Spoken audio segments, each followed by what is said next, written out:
Dark clouds loomed over the exquisite Beaumont estate, their rumble shaking the towering columns and perfectly manicured hedges. A silent figure stood near a marble balcony, eyes fixed on the looming storm, her posture poised, yet heartbreak etched into her face. Eleanor Beaumont, once a devoted wife hidden beneath her billionaire husband's glittering success, was about to reveal her own quiet power. Julian Beaumont, the handsome, swaggering mogul, thought he owned the world. But little did he know, his silent wife had an ace up her sleeve. Tonight the world would learn how a betrayed spouse could strip a billionaire of everything he cherished. Eleanor Rafferty was born in a small, cozy town near the coast of Massachusetts. Her parents, Richard and Marie Rafferty, were librarians with a deep appreciation for literature, quiet routines, and moral integrity. Eleanor, their only child, possessed a gentle spirit, immersed in novels and the soft music of the classical radio station that always played in her home. She grew up believing in the quiet power of honesty, loyalty, and kindness. She was 22 when she first met Julian Beaumont, a charming entrepreneur whose tech startup had begun making headlines on business blogs. Julian was hosting a charity fundraiser for a children's hospital in Boston, and Eleanor had volunteered, serving champagne to the philanthropic elite. Standing a head taller than most, with striking green eyes, Julian commanded the room. He noticed Eleanor's calm grace amid the clamor, and intrigued by her gentle smile, he struck up a conversation. By the end of the evening, he invited her to dinner at an upscale bistro, something so far removed from her everyday life that it felt surreal. To Eleanor's surprise, she discovered that Julian could be disarmingly humble despite his wealth. He spoke with passion about bridging technology gaps in underprivileged communities. His ambition was electric, inspiring her in a way no one else had before. Within weeks, they were inseparable. Despite the stark contrast between Eleanor's quiet world and Julian's high-stakes entrepreneurial realm, they found a balance. Or so she thought. The wedding took place a year later in a grand cathedral in downtown Boston, officiated by Father Maxwell, a longtime family friend. Billionaire investors and philanthropic icons like Bill Gates and Warren Buffett sent their best wishes, while local residents who knew Eleanor's parents as humble librarians also arrived with heartfelt gifts. The press buzzed about the modern fairy tale of a small-town librarian's daughter marrying a rising tech mogul. Soon, the newlyweds moved to a penthouse in Manhattan's Upper East Side. Julian's tech startup, Ellis, exploded in valuation as it went public. Eleanor, overwhelmed by the sudden swirl of media attention and extravagant parties, tried to anchor her life in philanthropic endeavors. She began supporting literacy campaigns across the country, hoping to remain true to her roots. For a while, it worked. As Ellis soared to multi-billion-dollar status, Julian showered Eleanor with tokens of devotion, diamond necklaces, exotic vacations, a stable of pricey cars. In the tabloids, they became the ideal power couple. But behind the scenes, cracks began to form. Julian's relentless drive for expansion turned him into a workaholic. He surrounded himself with an army of legal teams, financial advisors, and board members who reinforced his image as a visionary. While Eleanor admired his ambition, she grew uneasy at the darkness creeping into his eyes, a need for endless admiration, the craving for more deals, more acquisitions, more fame. She tried voicing her concerns. "Don't lose sight of what you stand for, Julian," she'd say gently, usually after a day when he'd barely come home before midnight. He'd wave it off, hugging her absent-mindedly, promising that once Tech Ellis's latest round of funding closed, things would calm down. But one funding round led to another. When Tech Ellis acquired a major competitor, Julian's fortunes skyrocketed. Everything turned into headlines. Beaumont's tech empire soars. Beaumont named the next Steve Jobs. Investors rally behind new tech titan. In these articles, Eleanor was a footnote, overshadowed by her husband's unstoppable rise. Little did Julian know he was steadily pushing away the one person who had truly believed in him from the start. And little did Eleanor realize her silent resilience, a trait she'd carried from her simple upbringing, would soon become her greatest weapon. Because behind the scenes, whispers about Julian's extracurricular activities and questionable alliances were growing louder. The perfect illusion of their marriage was about to crack, and with it would come a shock that would leave him reeling. Amid swirling rumors of expansions into Asia and Europe, Julian began traveling frequently. Eleanor understood the nature of his business demanded global presence. Meetings in Hong Kong, conferences in Berlin, investor gatherings in Dubai. At first, she trusted he was too focused on Tech Ellis to indulge in personal temptations. But subtle changes gave her pause. He stopped calling her from trips, a habit he'd maintained faithfully during their first years of marriage. When she texted him, responses came hours, sometimes days, later, often laced with vague excuses. Got tied up in a meeting. Sorry, time difference, or battery died. Meanwhile, social media posts revealed him at lavish after-parties, raising champagne flutes alongside glamorous individuals, many of them women whose names Eleanor had never heard. At first, she tried to brush it off. She was not the jealous type, nor did she have the desire to police her husband's every move. But her intuition told her something had shifted. Even their closest friend, Michelle Donovan, who had known Julian since college, hinted at uncomfortable sightings. She'd casually mention, "I saw Julian at that new rooftop lounge, but he didn't notice me. He was with a crowd." The unspoken concern in Michelle's eyes unsettled Eleanor. Eleanor confronted Julian about his distance, but he dismissed her concerns with vague promises. A lingering, unfamiliar perfume on his suit confirmed her fears. She felt a cold knot tighten in her stomach, but said nothing. Confrontation might only push him away, she reasoned. Instead, she started paying closer attention to the business details. She inquired more about Tech Ellis's corporate structure, the major shareholders, the board's involvement. If Julian had found time to stray emotionally or physically, Eleanor resolved not to be blindsided. Eleanor discovered that Julian's romantic gesture of granting her Tech Ellis shares had given her quiet but significant power over the company. Eleanor's heart pounded.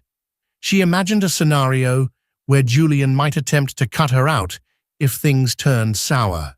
But it seemed that his early romantic gesture, combined with certain legal frameworks, secured her position. Why didn't he mention this? Perhaps he assumed she would never use that power, or perhaps he had simply forgotten. Either way, an unsettling possibility sparked in her mind. If her worst suspicions came true, she was not as powerless as she once believed. Meanwhile, the rumors about Julian's cheating grew persistent. Whispers of a woman named Ava LeBlanc, a stunning French consultant with her own thriving investment firm, began surfacing among high society circles. People spoke of them dining at an exclusive restaurant in Paris after a business conference, glimpses of them dancing closely at a yacht party in Monaco. Each rumor chipped away at Eleanor's trust, leaving her uncertain whether to gather proof or preserve her sanity by looking away. Yet her inherent nature wasn't to lash out or cause public scenes. She wanted truth, not drama. So she waited silently, her gaze more keenly focused on the changes in her husband's behavior. If Julian was indeed stepping out on her, she would handle it with the grace her parents taught her, but also with the cunning that life in a billionaire's world had forced her to learn. The final confirmation of Julian's affair arrived in the most unexpected way. Michelle Donovan, worried about Eleanor, took it upon herself to dig deeper. She was no private investigator, but as a longtime journalist for a business magazine, she had the resources and contacts to figure things out. One morning, Michelle showed up at Eleanor's penthouse unannounced, carrying a large folder and wearing a grim expression. Over chamomile tea in the sunlit living room, Michelle laid out the evidence. Grainy photos from a paparazzo who specialized in trailing high-profile CEOs, credit card receipts from a hotel in Santorini, suspicious expense reports from Techelis that covered lavish dinners under marketing expenditures. The photos told the truth that rumors only hinted at: Julian and Ava LeBlanc, entangled in each other's arms, whispering under candlelit settings, gazing into each other's eyes on a Mediterranean beach. Eleanor stared at the images, her face impassive. 1,000 emotions whirled inside: betrayal, anger, heartbreak, humiliation. But her upbringing had taught her to meet crises with quiet strength. She inhaled deeply and said, "Thank you, Michelle. This must have been hard for you." Her friend frowned. "I hated doing it, but you deserve the truth. What are you going to do?" Eleanor paused, carefully placing the photos back into the folder. "I'm not sure yet, but I know I can't ignore it." No tears came, even after Michelle left. Instead, Eleanor took a long walk through Central Park, the crisp air biting her cheeks, the city's noise seeming oddly distant. She recalled her mother's gentle guidance about loyalty. If someone betrays you, dignity is your best shield. Dignity. That word echoed in her mind as she returned home. She decided on a plan. First, she would speak to her father, who, though no corporate expert, was a man of unshakable moral clarity. Then she would consult an attorney, quietly. She also wanted to see the corporate documents again, to confirm her position. The last step would be confronting Julian in a controlled environment, not in anger, but with strategic composure. Richard Rafferty listened to his daughter's calm explanation of the affair and nodded sadly. "I'm sorry, Eleanor. This is not what you signed up for, but you're strong. Follow your conscience. If you need to walk away, then do so. If you want to fight for your marriage, that's also your choice, but never sacrifice your self-respect." Eleanor engaged Gerald Hammond, a high-powered attorney known for his discretion. He reviewed the Techelis stock ownership and pre-nuptial documents, eyebrows shooting up in surprise. "This is highly unusual," he remarked. "You effectively hold controlling interest in Techelis if you combine your shares with certain clauses about marital property. Julian must have been extremely in love at the start." He gave her a cautious look. "You could, in theory, oust him if you wanted, or at least leverage a massive settlement in a divorce. Are you sure about your next steps?" A wave of sadness washed over Eleanor. She wasn't driven by greed, and she remembered the good times they'd shared. She only wanted to be loved honestly. Yet Julian's betrayal had forced her hand. "I'll confront him," she said softly, "and then I'll decide." Within days, an opportunity arose. Julian was returning from another business trip in Dubai, rumored to be with Ava. Eleanor prepared the penthouse, sending their staff away for the evening, wanting complete privacy. She waited in the living room, the folder of incriminating evidence on the coffee table. When Julian returned home, Eleanor confronted him with the evidence. He stammered excuses, but her calm declaration, "I know everything," left him speechless. His eyes darted, guilt morphing into a desperate attempt at defense. He stammered through half-baked excuses about stress, business relationships, and meaningless flings. Eleanor listened silently, her gaze never leaving his face. When he finally ran out of words, she said, "You betrayed me, and you betrayed the man I thought you were." He reached for her hand, but she stepped away. "Don't," she whispered. Then, lifting her chin, she delivered a statement that made him blanch. "I also know that I have controlling shares in TechEllis. Effective immediately, I'm taking steps to protect myself and what we built together." Julian's mouth hung open, color draining from his cheeks. He tried to form words, but only a strangled sound emerged. For the first time, he grasped that Eleanor was not the helpless, docile partner he had taken her for, and she had the power to upend everything. She didn't scream, she didn't throw objects, she didn't crumble. Instead, she gave him a final, solemn look. "Gerald Hammond will be in touch about the specifics," she said quietly. "I suggest you cooperate. Good night, Julian." With that, she walked out, leaving him alone in the lavish penthouse that suddenly felt cold and empty. Outside, the city glittered, but inside Julian, a sense of dread began to grow, overshadowing the pride he once wore like a crown. Eleanor's composure, after confronting Julian, left him reeling. In the days that followed, her silence spoke volumes. She moved out of the penthouse, checking into a luxury hotel near Central Park, under her name and with her own finances.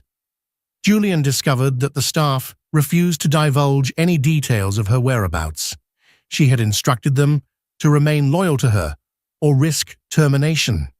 Even in the daily routines, she retained power he never imagined she possessed. Back at TechEllis, rumors swirled among upper management that something was off.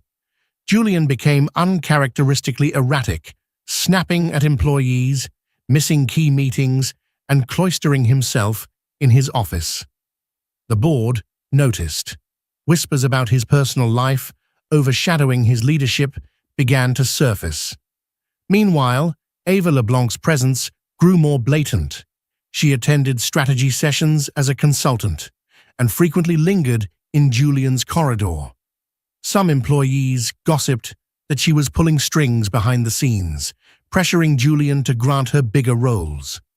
Little did Julian realize that Eleanor, through her attorney, Gerald Hammond, was quietly rearranging the corporate chessboard. Ever since their marriage, she had possessed roughly 31% of TechEllis's outstanding shares, an enormous chunk. Julian, ironically, held around 29% due to various equity trades and expansions. The rest belonged to other shareholders. Because of the couple's prenuptial and certain legal structures, if Julian's personal misconduct was proven, the prenuptial allowed Eleanor even greater leverage over the shares. Working with Gerald, Eleanor set up a shell entity, Rafferty Legacy Holdings, to which she transferred her TechEllis shares. On paper, this meant the controlling interest no longer bore her name directly, adding a layer of anonymity. She also engaged with a small group of longtime investors who respected her philanthropic endeavors and moral stance. They quietly pledged their proxies to her in upcoming board decisions. On top of that, Michelle Donovan, using her media connections, subtly floated rumors of questionable financial dealings at TechEllis. This was a strategic strike at Julian's credibility. Meanwhile, Julian tried desperately to reach Eleanor. Late-night voicemails apologized profusely, threatened legal battles, or pleaded for another chance. He left tearful messages that toggled between regret and anger. "Please come back, we can fix this," Or, "You can't just walk away with everything we built." She never replied. For every frantic call from him, she took 2 measured steps forward in her plan. She even met with Ava LeBlanc discreetly, an encounter orchestrated by Gerald. The meeting took place at a neutral location, a high-rise law office with tinted windows overlooking the city. As soon as Eleanor entered the conference room, Ava's eyes flickered with contempt and, perhaps, a hint of jealousy. The French consultant carried herself with the confidence of someone used to winning. She offered a thin, polite smile. "You wanted to see me, Mrs. Beaumont," Ava said, voice silky. Eleanor settled into a chair, folding her hands on the table. "I asked for this meeting to clarify the situation," she replied, her tone calm. "I'm aware of your relationship with my husband. I also understand you've been influencing Tekelis decisions in a questionable manner." Ava's brows arched, playing innocence. "Julian and I are just colleagues, exploring expansion opportunities. If you're here to accuse me—" "No accusations, only facts," Eleanor interjected, sliding a document across the table. It detailed Tekelis's shareholders and the new entity, Rafferty Legacy Holdings, that effectively held controlling interest. "You're free to continue your liaison with Julian if you wish, but under no circumstances will you meddle in Tekelis affairs to undermine my position. If you do, I can initiate legal proceedings for breach of fiduciary duty and corporate sabotage. I also have enough evidence of your personal relationship with him, financed at times by Tekelis funds, which constitutes misappropriation. The choice is yours. Stay away from corporate decisions or face legal consequences." Ava's facade cracked briefly. She realized she was dealing not with a timid wife, but a formidable negotiator. Pursing her lips, she forced a casual shrug. "I'm sure we can all coexist without conflict." Eleanor stood, smoothing her skirt. "I appreciate your willingness to cooperate. Enjoy your day, Ms. LeBlanc." Then she walked out, leaving Ava fuming. In that moment, Eleanor felt a surge of empowerment. She had no desire to stoop to Ava's manipulative level. Instead, she leveraged her quiet knowledge, her rightful shares, and the moral high ground. For years, she had been the supportive partner in Julian's shadow. Now, she was emerging as the central figure, and she wasn't finished yet. Tekelis's monthly board meeting arrived on a dreary Monday, the sky thick with rain clouds mirroring the tension inside. It was the first board gathering since the rumors about Julian's personal life began swirling. He walked into the top-floor conference room wearing a confident mask, though his gut churned with anxiety. Ava LeBlanc followed at a distance, eyes scanning the room for familiar faces. She half expected a triumphant entry, given that she and Julian had been lobbying certain board members for new expansion projects. The table was impressive. Polished mahogany, with seats for the board's dozen members plus Julian, the CEO. At the head, an empty chair signaled the seat reserved for the controlling shareholder or representative. Historically, that was always a formality because Julian was assumed to hold the largest stake. But times had changed. Whispers rippled through the room as Eleanor, flanked by Gerald Hammond, entered. She carried herself with quiet poise, wearing a tailored black suit that accentuated her graceful figure. Julian, seated at the far end, froze. He had half expected her to show up, but seeing her stride in with authority still took him by surprise. Board members exchanged glances. Some rose to greet her, others looked anxious. This was a new dynamic. Typically, they only saw Eleanor at charity galas or Tekelis anniversary celebrations. Her presence here, in a board meeting, was unprecedented. Eleanor took the seat at the head of the table. She placed a neat folder in front of her, folded her hands on top, and offered a polite nod. "Good morning," she said, voice steady. The board's chairperson, Arthur Millstone, cleared his throat. "Mrs. Beaumont, we were not aware you'd be attending in an official capacity." "With due respect, Mr. Millstone," Gerald Hammond interjected, "my client, Mrs. Eleanor Beaumont, is here to represent Rafferty Legacy Holdings, the entity that now effectively holds the controlling block of Tech Ellis shares." Murmurs rose. Julian stiffened, jaw clenched. He glanced at Ava, who looked away, feigning interest in her phone. The tension was palpable. Eleanor addressed the board directly. "For years, I trusted my husband to manage Tech Ellis's affairs. However, recent events, both personal and financial, necessitate that I exercise my rights as controlling shareholder." Julian spoke up, forcing a smirk. "I'm still CEO, Eleanor. You can't just waltz in here and take over." Arthur Millstone raised a hand to calm them. "Please, let's maintain decorum. Mrs. Beaumont, how do you wish to proceed?" Eleanor took a measured breath, her voice unwavering. "First, I'd like a comprehensive audit of Tech Ellis's finances for the past 2 years, especially in areas labeled miscellaneous corporate expenses.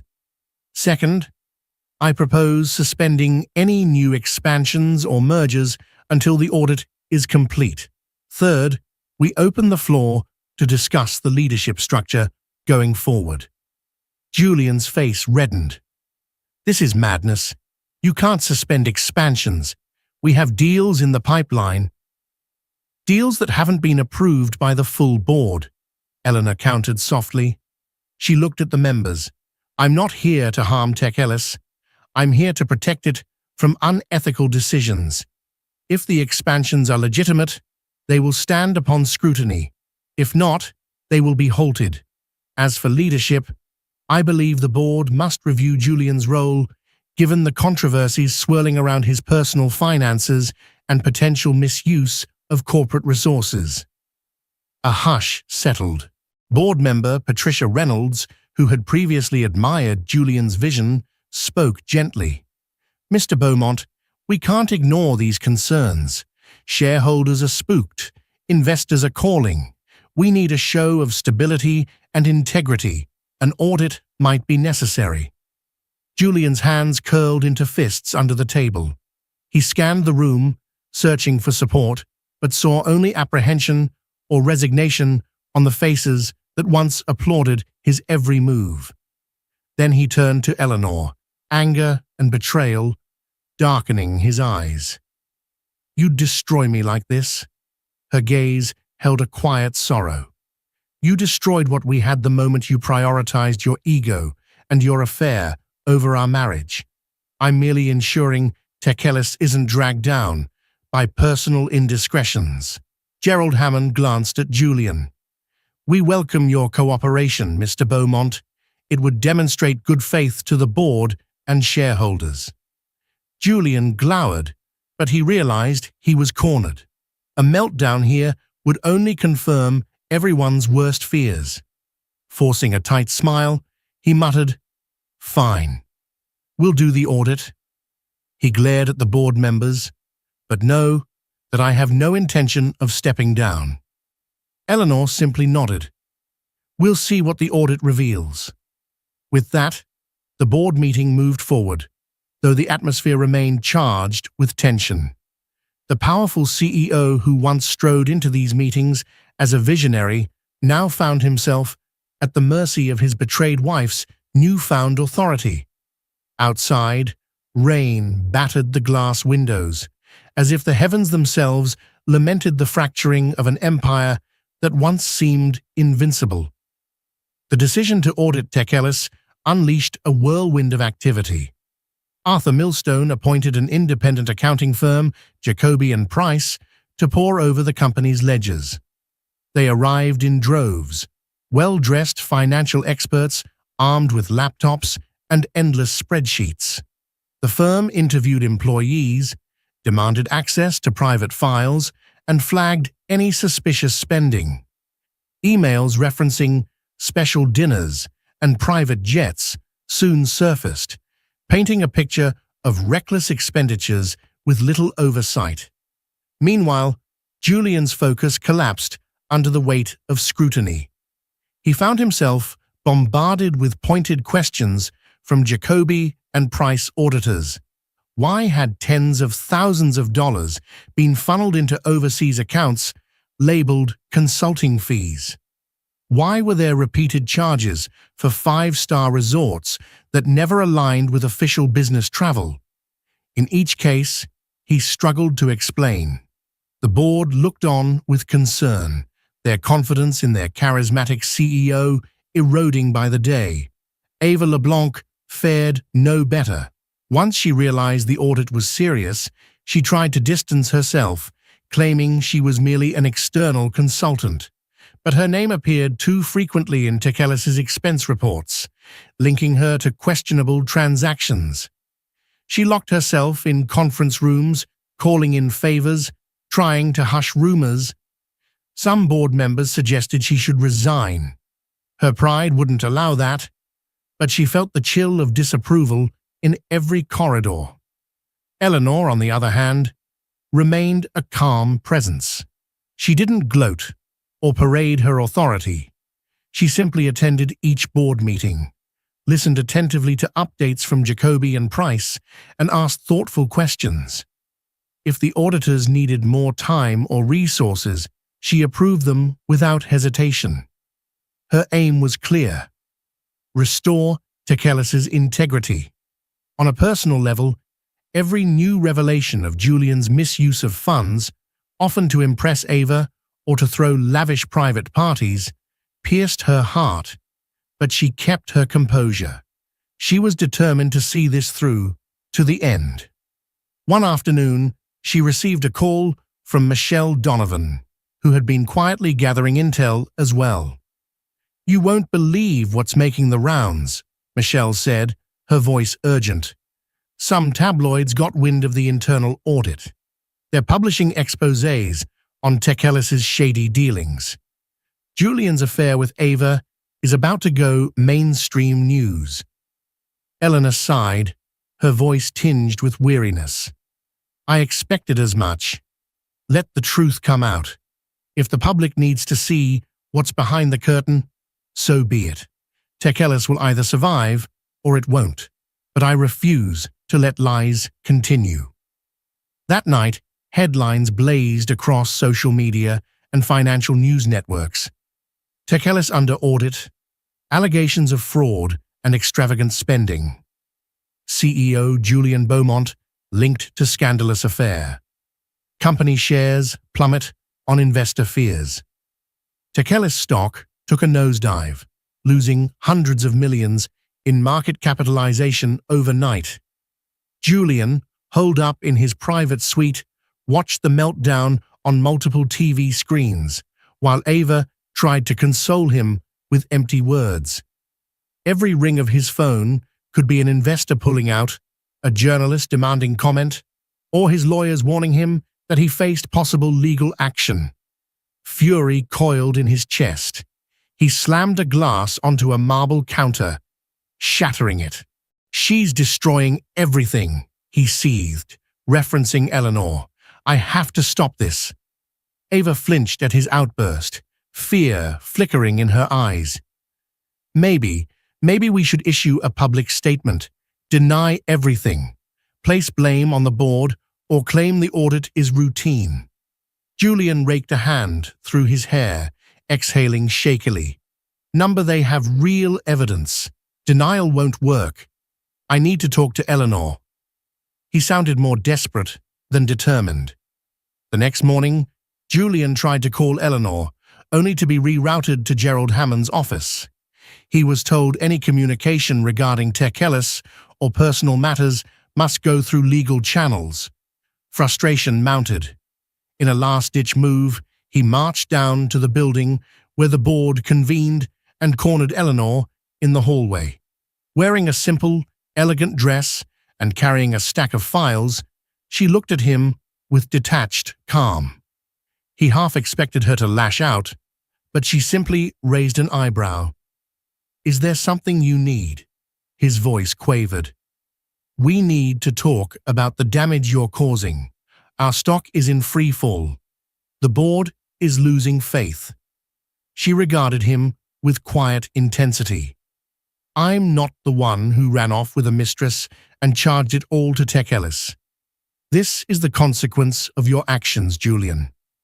The sincerity in her tone stung. He tried a different approach, softening his gaze, letting a tremor slip into his voice. "What about us, Eleanor? Isn't there any chance to salvage our marriage?" She hesitated, a flash of pain crossing her face. Then her expression hardened. "Any chance we had, you threw away. I'm done living in illusions. From here on out, we finalize the corporate situation, and if needed, we settle our marriage in court." His shoulders sagged. He realized that the woman he once believed so gentle and malleable was now unwavering in her resolve. She would see this through, no matter how it ended. The reality struck him like a blow. In betraying Eleanor, he might have lost everything: his marriage, his reputation, and perhaps even the empire he built. As the audit progressed, Tech Ellis's finances revealed a Pandora's box of mismanagement, particularly around Julian's unauthorized spending. Luxury villas, private jets booked for corporate trips that suspiciously coincided with holiday seasons, and inflated consultancy payments made to shell companies linked to Ava LeBlanc. The board reviewed Jacoby and Price's preliminary findings with grim faces, aware that investors would demand accountability. Eleanor's stance remained firm, though it cost her emotionally. Each line item flagged as entertainment or personal dining from Tech Ellis funds was a fresh sting of betrayal. She had never been fixated on wealth, only on building a life with someone she loved. But now, that wealth was the battleground upon which her marriage crumbled. She often retreated to her hotel suite at night, staring out the window at the glittering city, remembering the simpler times with Julian, when they cooked spaghetti together in their small Boston apartment, or strolled hand in hand through Fenway Park. Those memories felt like they belonged to strangers. Meanwhile, tabloids ran wild with the story. Paparazzi camped outside Tech Ellis headquarters. Business channels dissected the corporate drama, with talking heads debating whether Julian would be forced to resign. Some even speculated that Eleanor Beaumont, a name once unknown to mainstream media, had orchestrated a revenge takeover. The irony wasn't lost on her. She never wanted a spectacle, only justice and truth. Social media was equally aflame. Hashtags like #TechEllisScandal trended, while countless memes joked about infidelity leading to bankrupting stupidity. Many netizens surprisingly rallied behind Eleanor, praising her calm approach in exposing corporate misdeeds. She read some supportive messages, finding a small measure of comfort in them. In a crucial development, Arthur Millstone convened an emergency board session to discuss a leadership shakeup. Jacoby and Price's preliminary report suggested that continuing with Julian as CEO would risk further devaluation of Tech Ellis. Investors were restless, with some selling off shares in a panic. The board wanted to nip the crisis in the bud, and Julian's misjudgments had left them little choice. Julian arrived at the meeting, tight-lipped, escorted by two attorneys who looked equally grim. Eleanor sat at the head of the table again, Gerald by her side. She braced herself for what would undoubtedly be a pivotal moment. Arthur stood, clearing his throat. "Ladies and gentlemen, we have all seen the draft audit. Tech Ellis's brand is tarnished. The board is considering new leadership." He hesitated, then read from a resolution drafted by the company's legal counsel. A vote of no confidence in Julian Beaumont as CEO, leading to an interim appointment while the audit concludes. Tension crackled in the air. Julian clenched his jaw, looking around the table at faces that once idolized him. Memories of triumphant board meetings, when Tekelis soared in stock value, clashed with this humiliating reality. He shot a glare at Eleanor, who held his gaze steadily. Arthur continued, "Before we proceed with the vote, Mr. Beaumont, you have the right to speak." Julian rose, suit jacket taut across his shoulders. He forced a measured calm into his voice. "Yes, I made mistakes. I let my personal life interfere with company funds, but I'm still the founder, the visionary. Removing me will destabilize Tekelis further. Let me correct my errors. Let me guide us back to profitability." Silence followed.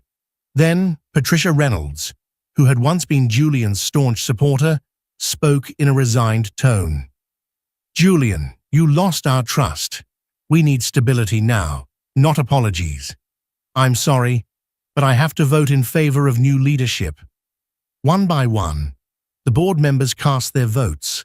Most cited the need to protect the company's image, to reassure investors, and to hold the CEO accountable for any wrongdoing. Julian watched in horror as each eye to remove him hammered another nail into his coffin. When it reached Eleanor's turn, she spoke softly. "I vote in favor of the resolution." Julian closed his eyes. The final tally was near unanimous. Julian Beaumont was effectively stripped of his position as CEO, pending further investigation and the completion of the audit. An interim CEO, a senior board member known for crisis management, would step in. As the resolution passed, the room's atmosphere was heavy. Julian, pride-wounded, stormed out without a word. Ava LeBlanc, who had attended the meeting in the back row, followed him, her expression a mix of shock and anger. The empire he built, the power he flaunted, now hung in the balance. Eleanor stayed behind, trembling inside despite her outward calm. She felt no triumph in this, only a profound sadness at how far they'd fallen. Returning to her hotel that night, she knew the next phase would be even harder, deciding on the fate of her marriage, the final division of assets, and whether Tekelis itself could be salvaged under her partial guidance. One thing was certain, she reminded herself. She refused to remain silent or complicit ever again. With Julian ousted from Tekelis, the company hurried to project a sense of renewal. Press releases emphasized the board's commitment to robust ethical practices and transparent governance. The stock price stabilized slightly, though it remained well below pre-scandal levels.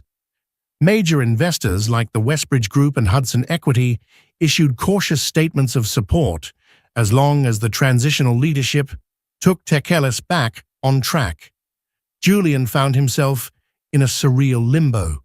He retreated to a smaller estate in the Hamptons, a property he'd acquired some years ago for weekend getaways with Eleanor. Now, ironically, he was alone, aside from a handful of staff who had loyally followed him. For the first time since Tekelis's meteoric rise, he had no corporate obligations, no daily calls from a bustling workforce.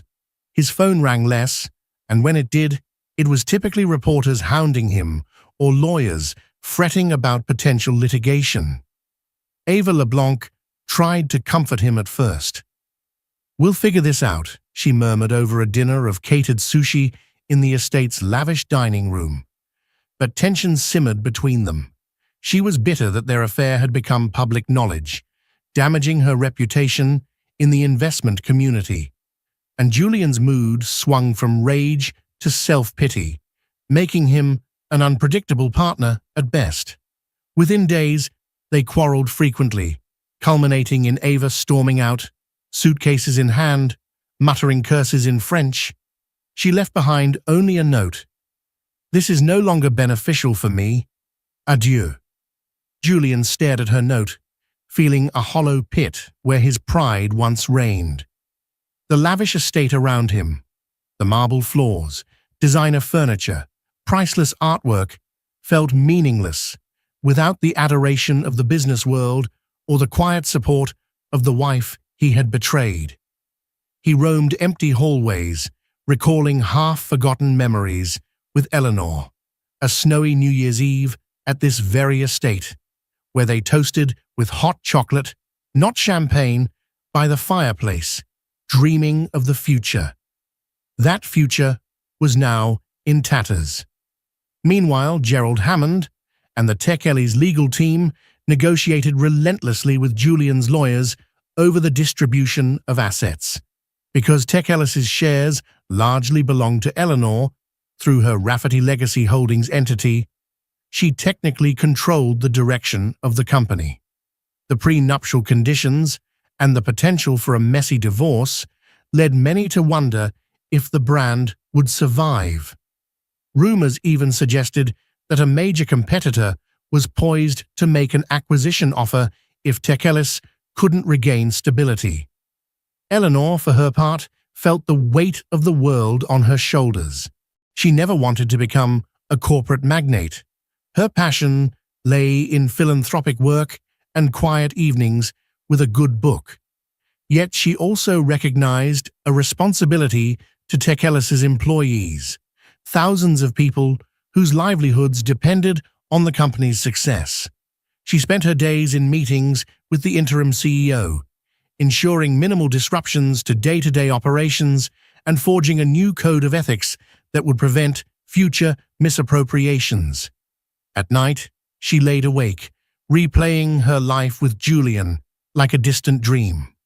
Despite everything, a trace of regret lingered. They had once shared genuine love. She sometimes found tears on her pillow, remembering his wedding vows, his earnestness in the early years. But the pain he inflicted, the arrogance and deceit, those overshadowed any nostalgia.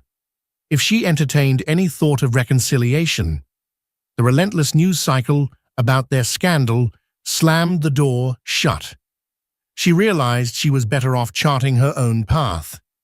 Then came the day her attorney informed her that Julian, in a moment of desperation, had asked for a private meeting. "He wants to talk about a settlement, both corporate and personal," Gerald said. "It might be wise to hear him out, if only to expedite the divorce process." Eleanor agreed, albeit warily. They decided on a neutral venue, the quiet chambers of a top-notch mediation center in Manhattan. When the day arrived, she entered the building with her head high, wearing a navy dress that embodied elegance. In a private room with plush chairs and a large window overlooking the Hudson River, she found Julian waiting, flanked by his lawyer. He looked gaunt, older than she remembered, as though the scandal had physically aged him in mere weeks. They exchanged polite greetings, the tension thick. Julian's lawyer initiated the discussion, proposing that Julian retain some personal assets and a small portion of Tech Ellis shares, while relinquishing majority control to Eleanor or her entity. In return, Julian would sign a swift, uncontested divorce, protecting the brand from further public drama. Eleanor listened in silence. Her own legal counsel assured her that the terms favored her heavily. She could have insisted on even harsher terms, but deep down, she didn't crave vengeance. She just wanted closure. When Julian finally spoke, his voice cracked, betraying vulnerability. I'm sorry," he managed, using the old nickname that once meant affection. "I never thought it would end like this." Her eyes flickered with sadness, but also resolve. "Neither did I, but your choices forced my hand." His shoulders slumped. "Do you think maybe we can—" He trailed off, the question unfinished. She shook her head, tears threatening to spill. "No, Julian. Too much damage has been done. Let's finalize this and move on. And so, after hours of negotiations, they struck a settlement that effectively left Eleanor with the controlling stake of Techelis, plus a significant share of personal assets. Julian retained enough capital to live comfortably, but nothing compared to the billionaire status he once flaunted. The final documents would be drafted, requiring only their signatures. As they parted ways in the hallway, Julian reached out as though to touch her arm, but she stepped back gently. "Goodbye, Julian," she whispered, walking away without looking back. The echoes of her footsteps lingered in his mind, a haunting reminder of the empire he lost and the love he shattered through hubris. The weeks following the settlement felt simultaneously surreal and relieving for Eleanor. One morning, she woke in her hotel suite, the skyline sparkling under a golden sunrise, and realized she was free from the tumult of her failed marriage. A wave of complicated emotions washed over her: sadness for what was lost, relief for what was salvaged, and a cautious excitement about the future. She decided it was time to leave the suite and find a more permanent place to call her own. She enlisted the help of a renowned real estate agent, Frederick Jacobs, who showed her an elegant apartment overlooking the East River. It was modern, yet not overly ostentatious, perfect for someone who desired comfort without the pretension. Upon stepping onto the balcony, feeling the crisp breeze on her skin, she thought, "This is my space now, mine alone." She signed the lease, grateful that she could afford it without question. Meanwhile, at Techelis, the interim CEO and board continued the restructuring. They implemented the new code of ethics that Eleanor championed, tightened financial oversight, and introduced leadership guidelines requiring transparency. The stock slowly inched upward as investors saw real effort to restore stability. While some in the media predicted Techelis would never regain its former glory, others lauded the Eleanor effect, crediting her moral stance for saving a foundering company. Eleanor, though, had no intention of staying entrenched in the CEO role. She approached the board with a plan to appoint a permanent chief executive, someone well-respected in the tech community with a track record for ethical leadership.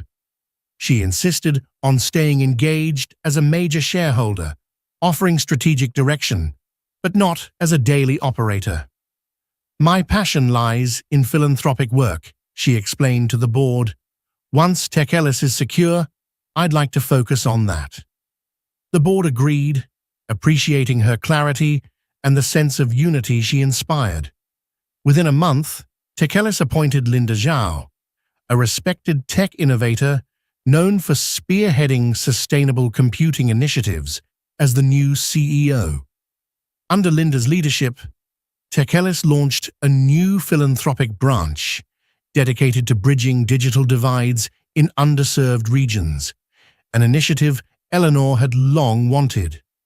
Finally, she felt the company was fulfilling a higher purpose, reminiscent of the early vision Julian once espoused before greed overshadowed him.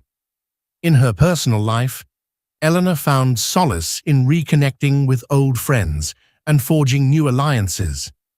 Michelle Donovan introduced her to philanthropic circles in the city, including Simone Kaufman, a venture capitalist who championed female entrepreneurs.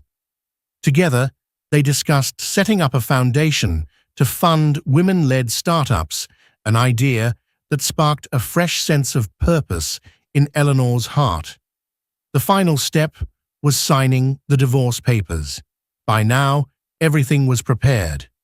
The assets parted, the Techelis shares secured in her name, and the financial settlement ensuring she never had to worry about money. Eleanor scheduled the signing at Gerald Hammond's office. Julian arrived, looking subdued, in a simple navy suit. No cameras, no reporters, just a quiet legal procedure to end a marriage that had once been front-page news. As they sat across the polished oak table, each with their attorney, the air was charged with unspoken regrets. The lawyers exchanged final pleasantries, then laid out the documents. Eleanor signed first, her hand steady. Julian hesitated for a moment, pen hovering above the line. Finally, he scribbled his name, a resigned exhalation escaping his lips, and just like that, their union was dissolved. They walked out of the conference room in silence. Julian tried to meet her gaze, but she offered only a polite nod. There were no more words to say. He left, carrying a folded copy of the decree in his briefcase, stepping into an elevator that whisked him away. Eleanor lingered for a moment, gazing at the city through a window in the hallway. The bustle of pedestrians and cars below reminded her of the world she lived in, a city of constant change, heartbreak, and second chances. She took a deep breath, feeling a strange blend of finality and possibility. With her signature, she had closed a painful chapter and set the stage for a new one.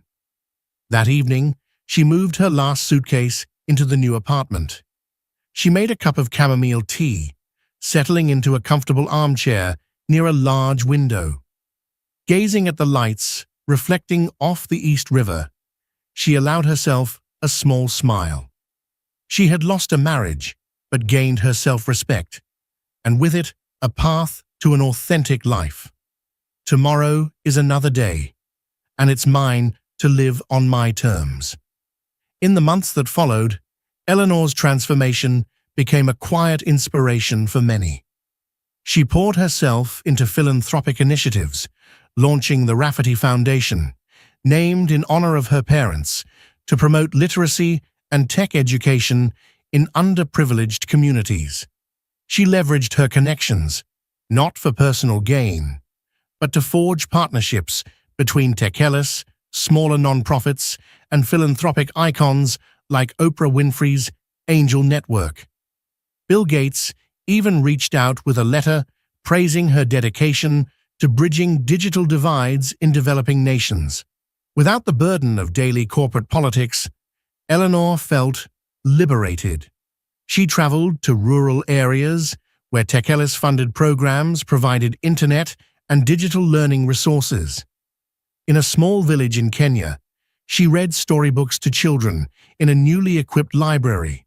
She visited a refugee camp in Jordan, overseeing the installation of solar-powered learning centers. Each project affirmed her belief in purposeful work over the superficial glamour she once thought was part of her marriage. Meanwhile, techelis under Linda Zhao's leadership stabilized. The audit concluded with official findings that placed blame for financial misappropriations squarely on Julian and a handful of complicit executives. Prosecutors considered charges, though many believed Julian would likely settle with hefty fines rather than face jail time. Linda steered the company toward green technologies, fostering a renewed sense of innovation and responsibility. The public started to see techelis not as a scandal-ridden empire, but as a reformed corporate citizen. And Julian? He slipped from the headlines.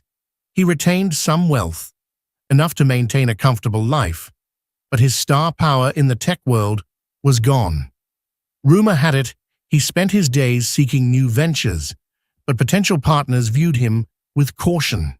He attempted to reach out to Eleanor several times, letters, voicemails, even sending flowers on her birthday. She accepted none of them. She had moved beyond needing his apologies or half-hearted gestures. Now living independently, Eleanor found an unexpected sense of joy in hosting intimate gatherings at her new apartment. She had a small circle of friends, Michelle, Simone Kaufman, and a few philanthropic colleagues who met regularly for relaxed dinners. They laughed over shared memories, planned fundraising events, and occasionally teased Eleanor about the men who subtly tried to approach her at galas. While she wasn't seeking a new romance, she felt a stirring recognition that the world was open again. She could love again someday, perhaps, when she was ready. One brisk afternoon, she received a visit from her father, Richard Rafferty. He walked into her apartment, eyes brimming with pride as he noticed how she'd arranged her living space.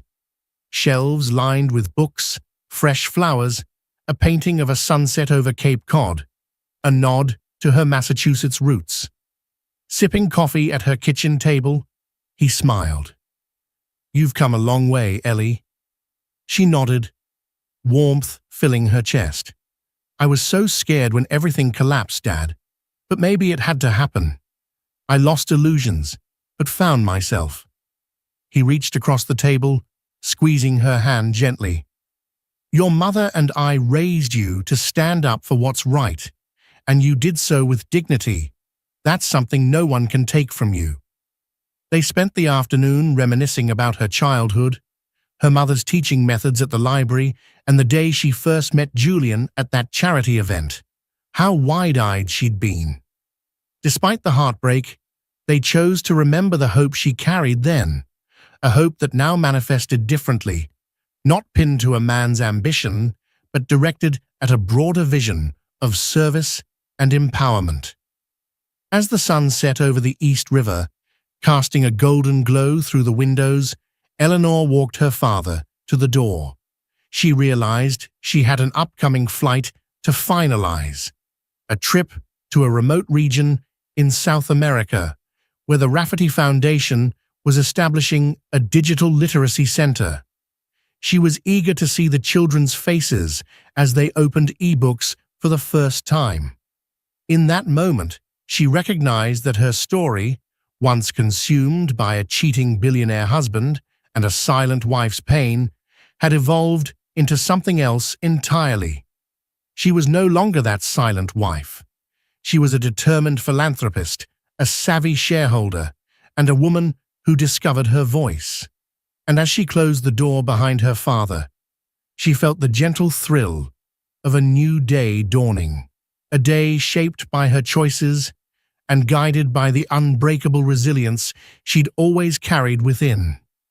A year passed quietly, marked by Eleanor's continued involvement in philanthropic projects and Tekelis's steady climb back into favor with both the public and the markets. She remained a major shareholder, her voice influential in major corporate decisions, yet she spent most of her time traveling to foundation sites and forging new partnerships. One balmy evening, Eleanor attended a high-profile charity gala in New York City, one reminiscent of the fateful night she first met Julian.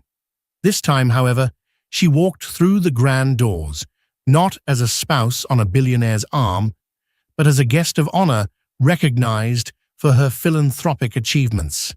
She felt the subtle shift in how people greeted her, with genuine respect rather than polite condescension. Between mingling with donors and greeting old acquaintances, she took a moment to sip champagne by a quiet fountain in the courtyard. The soft trickle of water soothed her. That's when a voice spoke behind her. "It's been a while, Eleanor." She turned to see Julian standing at a discreet distance, looking thinner and more subdued. His once arrogant posture had mellowed. He wore a simple black tuxedo, his tie slightly askew. For a moment, an awkward silence stretched between them. "Julian," she said at last, acknowledging him with a curt nod. She half expected her heart to hammer with old anger or hurt, but instead she felt only a gentle wave of nostalgia. He stepped closer, not too close, as if respecting her boundaries. "I heard you'd be here. I just wanted to say congratulations on everything. The Rafferty Foundation is doing amazing work. I see the updates on social media sometimes." She nodded, swirling her champagne. "Thank you. It's taken a lot of effort, but it's worth it." He cleared his throat. "Look, I won't keep you. I just—" He paused, struggling for the right words. "I'm sorry for everything. It's no excuse, but I was so blinded by ambition, and I lost sight of what mattered." Eleanor studied him. She noticed lines of regret etched into his face, of vulnerability in his eyes. Once, she had longed to hear these words, but time had transformed her perspective. She felt no surge of bitterness, only a quiet acceptance that this was part of their story's final coda. "I appreciate the apology," she said softly. "I hope you find your way, Julian. Truly." He gave a weak smile. "Maybe I'm trying. I've started a smaller venture, something less about greed and more about sustainable tech." He hesitated. "I know I have a long way to go to prove I've changed, but I wanted you to know that you made me realize what I threw away." She offered a gracious nod. "I'm glad you're moving forward. We all deserve a chance to learn from our mistakes." They lapsed into another silence, broken only by the distant hum of the gala's music. Then, with a polite bow of his head, Julian retreated, leaving Eleanor alone by the fountain once more. She watched him melt back into the crowd, his figure blending into a sea of tuxedos and evening gowns. She felt a mix of relief and empathy for the man who had once been the center of her universe. After a moment, a friend approached, inviting her back into the gala. She rejoined the festivities, sipping her champagne, greeting well-wishers, and discussing new projects. Amid the swirl of people, she felt a calm sense of closure. Julian's apology had been overdue, but in truth, she didn't need it to validate her journey. She had found her voice, claimed her power, and embarked on a life steeped in purpose.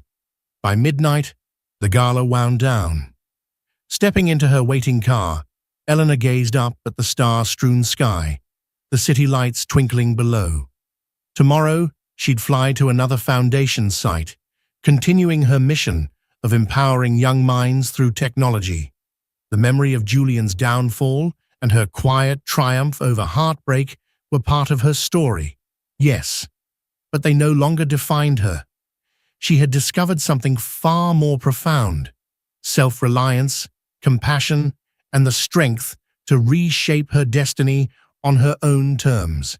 And so, with a serene smile, she closed her eyes, ready for whatever new chapter lay ahead. Thank you for joining us on this emotional journey in Cheating Billionaire Husband.